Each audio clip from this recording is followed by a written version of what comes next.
Seguramente has escuchado en muchas partes el nombre Escherichia coli y quizás sabrás que es una bacteria. De pronto esa comida de anoche te causó daño estomacal y pudo ser causado por ella. Pero más curioso aún es que esta bacteria habita en nuestro intestino.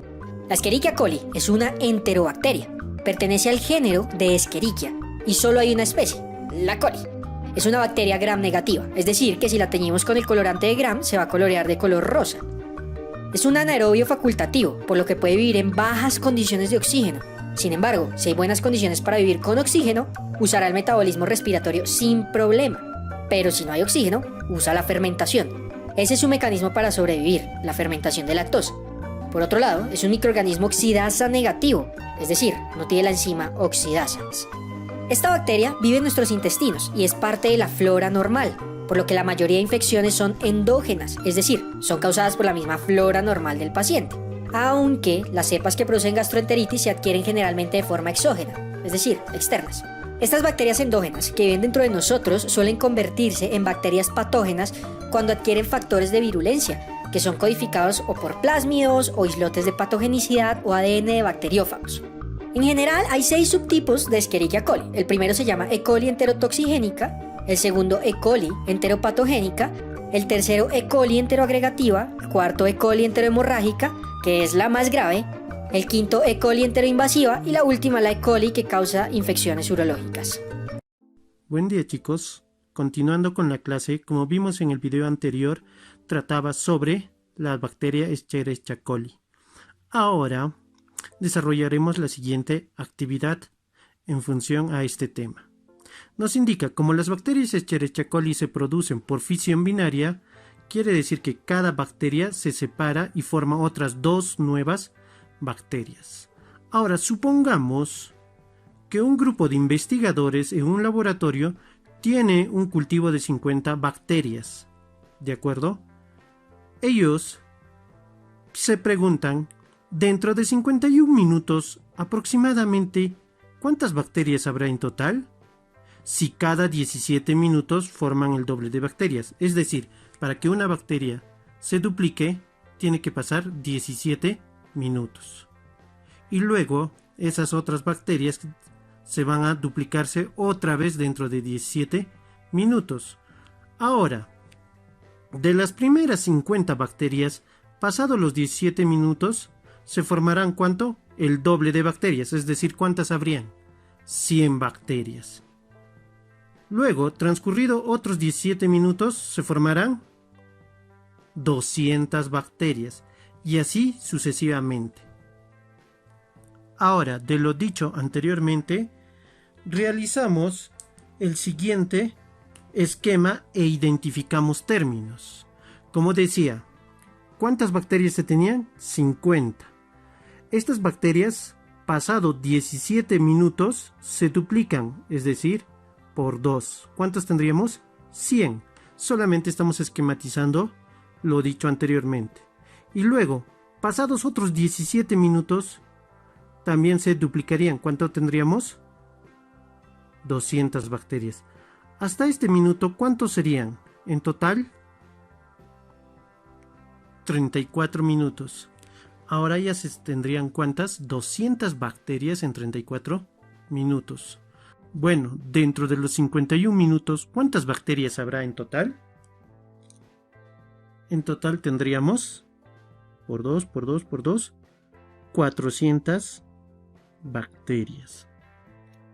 Ahora, identificamos también el término enésimo. El término enésimo va a ser el último término de nuestra progresión. Quiere decir cómo está creciendo en este caso. El enésimo término, como indiqué, es el último. En este caso, 400 sería el A sub n o enésimo término. Ahora identificamos n. Dice que n es el número de términos. En este caso, n, ¿cuánto o quiénes vendrían a ser?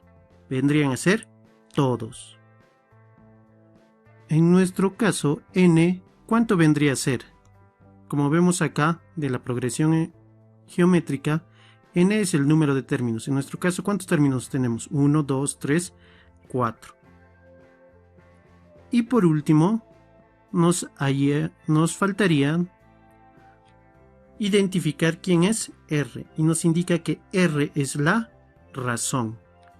En este caso, ¿cuál vendría a ser la razón? Vendría a ser, en este caso, como vemos, el número 2, la razón. Muy bien, ya hicimos nuestro esquema e identificamos los términos. Ahora, todos dirán que dentro de 51 minutos, aproximadamente, ¿cuántas bacterias habrá en total? ¿Cuántas bacterias tendríamos en total? Serían, ¿cuánto? ¿400? Ojo, recuerden, no estoy preguntando cuántas bacterias había en el minuto 51, sino está preguntando cuántas bacterias habrá en total. Ojo, al inicio habían 50 bacterias. Pasado 17 minutos, ¿qué ha pasado? ¿Se han creado cuántas bacterias? 100 nuevas bacterias. Ojo a ese minuto.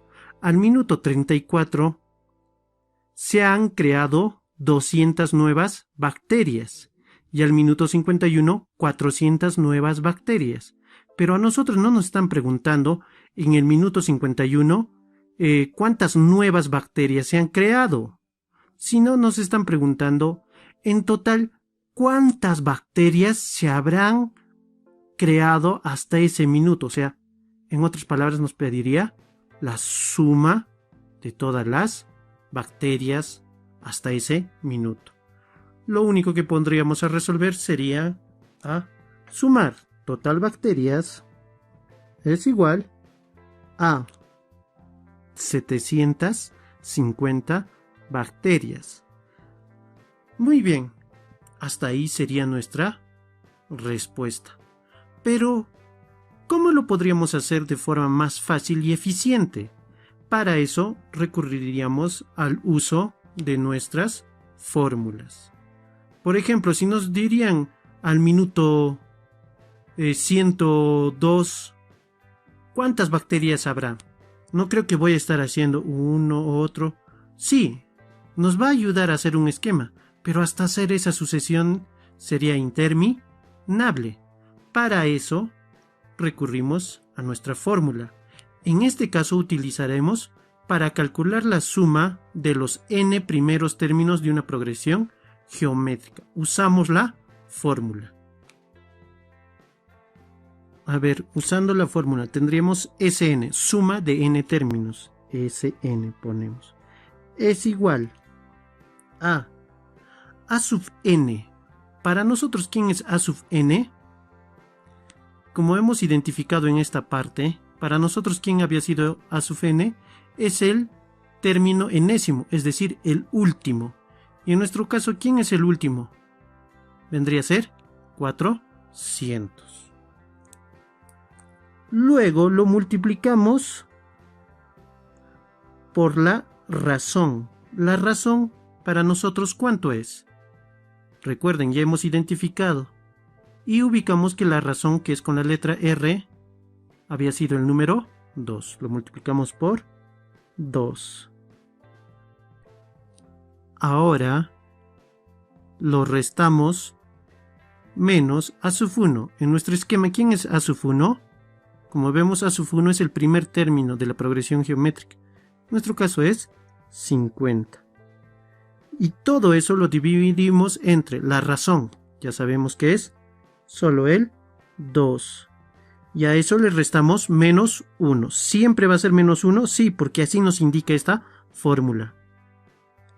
Ahora, resolviendo, tendríamos que 400 por 2 es 800, menos 50, dividido entre 2 menos 1, y eso es 1. Resolviendo, 800 menos 50 serían 750. Entre 1 sigue siendo el mismo valor. Como vemos, nuestros valores son lo mismo a lo que hemos hallado de otra forma. Miren, esta es una forma y esta es otra forma. Ambos son válidos. Muy bien, chicos, con eso sería todo nuestro tema hasta el día de hoy.